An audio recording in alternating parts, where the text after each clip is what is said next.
Hallo ihr Lieben, schön, dass ihr bei meinem Adventskalender mit dabei seid. Heute kommt Nummer 12 und hinter dem Türchen Nummer 12 versteckt sich das Rezept von einem sehr einfachen und mega leckeren Baumkuchen. Viel Spaß! Dafür brauchen wir 230 Gramm Zucker, 250 Gramm weiche Butter, 6 Eigelbe, 6 Eiweiß, 150 Gramm Mehl, 100 Gramm Stärke, 3 Teelöffel Backpulver, 100 Gramm Marzipanrohmasse, 3 Esslöffel Amaretto, 400 Gramm Schokoladenglasur nach Wahl, 60 Gramm Schokoladenstreusel, Zuckerdekor, so Sterne und so Schokobäume. Ja, los geht's. Als allererstes müssen wir das Eiweiß steif schlagen und dazu gebe ich das Eiweiß in eine Schüssel und schlage das steif. Das Eiweiß ist steif, wenn ihr mit dem Messer hineinschneidet und der Strich bleibt. Das stellen wir jetzt in den Kühlschrank, bis wir es brauchen. Hier habe ich jetzt die weiche Butter, die kommt auch in eine Schüssel und die wird kurz aufgeschlagen. Und dann darf auch der Zucker noch dazu. Einfach hineinrieseln lassen. Ja, wenn dann die zwei Sachen miteinander verrührt sind, kommen die Eier mit hinein. Also das Eigelb oder die Eigelbe. Einfach rein und alles cremig rühren. So ist es richtig, also es wird schön weiß, das ist optimal. Das lassen wir jetzt kurz stehen, dann geht es weiter mit dem Marzipan. Den habe ich hier jetzt in einen Topf gegeben und da gebe ich jetzt meinen Amaretto dazu. Und das wird erhitzt. Also der Marzipan schmilzt nicht, aber er wird weicher und saugt dann auch den Amaretto auf und dann gibt es noch so einen besseren Marzipangeschmack, finde ich. Also hier sieht das ganz gut. Also jetzt löst sich ein bisschen was vom Marzipan weg und wenn der Marzipan weich wird, der saugt die Flüssigkeit wieder auf. Das seht ihr jetzt gleich, so wie hier. Und dann wird das richtig schön, ja, man kann dann verstreichen. Also es ist perfekt zum Verarbeiten in einen Teig. Ja, das lassen wir kurz auskühlen. So, hier ist jetzt wieder meine Buttermasse. Da kommt jetzt diese Marzipanrohmasse mit hinein. Und das wird dann verrührt. Wer Amaretto nicht mag, lässt ihn einfach weg und nimmt einen Sirup. Es gibt auch einen Sirup davon. Oder ihr nehmt Bittermandelaroma, aber davon nur ein paar Tropfen. Ja, dann brauche ich mein Mehl und meine Stärke. Die gebe ich einfach nach und nach in den Teig mit hinein. Und verrühre das Ganze so lange, bis es richtig schön glatt ist. Ach ja, und hier kommt noch das Backpulver. Das dürfen wir nicht vergessen. Das kommt zum Schluss noch mit hinein. Und jetzt hole ich meinen Eischnee. Den gebe ich da jetzt einfach hinein.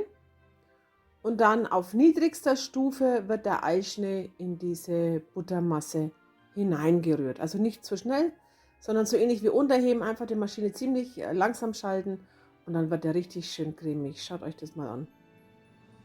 Ich fand den Teig so toll. Der ist sowas von cremig.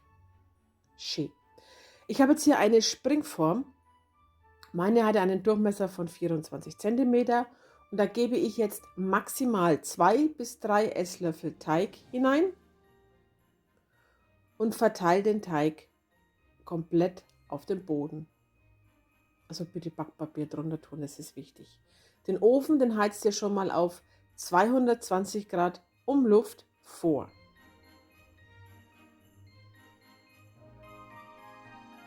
Also das ist jetzt ziemlich dünn, das ist auch in Ordnung so. Also es muss wirklich hauchdünn sein. So, der geht jetzt für 3 bis maximal 4 Minuten in den Ofen. Nach dieser Zeit sieht das so aus. Ganz kurz ein bisschen auskühlen lassen, also nicht komplett, nur ein bisschen. Und dann kommen wieder 2 bis 3 Esslöffel Teig auf den gebackenen Boden darauf. Und der wird ebenfalls schön gleichmäßig verstrichen. Ja, und das machen wir jetzt so lange, bis der ganze Teig aufgebraucht wird. Also bei mir waren es 10 Schichten. Also nochmal. Teig drauf, Boden backen, Teig drauf, Boden backen, Teig drauf, Boden backen und immer nur so 3 bis 4 Minuten. Das war jetzt die letzte Schicht.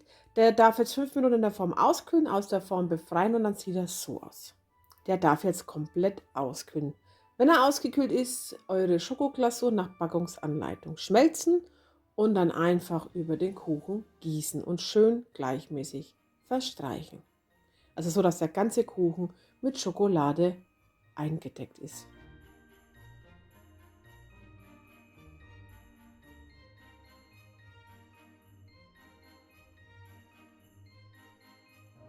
Ihr könnt ihn jetzt so lassen oder noch verzieren. Ich habe jetzt am Rand entlang noch so Schokostreusel ja, verteilt. Und erst wollte ich so lassen, aber dann habe ich noch gesehen, ich habe noch so Zuckerdekorsterne, die habe ich drauf verteilt. Und ich habe, Achtung, unbezahlte Werbung, beim Kaufland solche Weihnachtsbäume gefunden. Und die habe ich natürlich mitgenommen und haben mir gedacht, der Kuchen ist perfekt dafür. Und dann habe ich noch so Tannenbäumchen auf dem Kuchen verteilt. Also einfach mal im Supermarkt rumstöbern. Da gibt es jetzt gerade zur Weihnachtszeit echt viel äh, Essdeko. Ja, und so ist dann mein Kuchen aus und der darf jetzt fest werden. Also die Schokolade muss fest werden. Ja, ich finde, das ist ein mega einfacher Kuchen. Klar, er braucht ein bisschen Zeit, denn es ist schon ein bisschen, also die verschiedenen Böden zu backen und es dauert ja auch immer ein wenig, aber es lohnt sich wirklich. Also das ist ein richtig leckerer, toller Kuchen mit ganz wenig Schnickschnack. Also eigentlich die Deko braucht's gar nicht. Ihr könnt auch alles weglassen, könnt das so auch essen. Also toll. Ja, das war's dann auch von mir. Ich hoffe, das Video hat euch gefallen. Wenn ja, lasst mir einen Daumen nach oben da. Abonniert meinen Kanal und wir sehen uns ganz bald wieder. Dann wünsche ich euch noch eine tolle Weihnachtszeit. Passt auf euch auf und bis demnächst. Tschüss.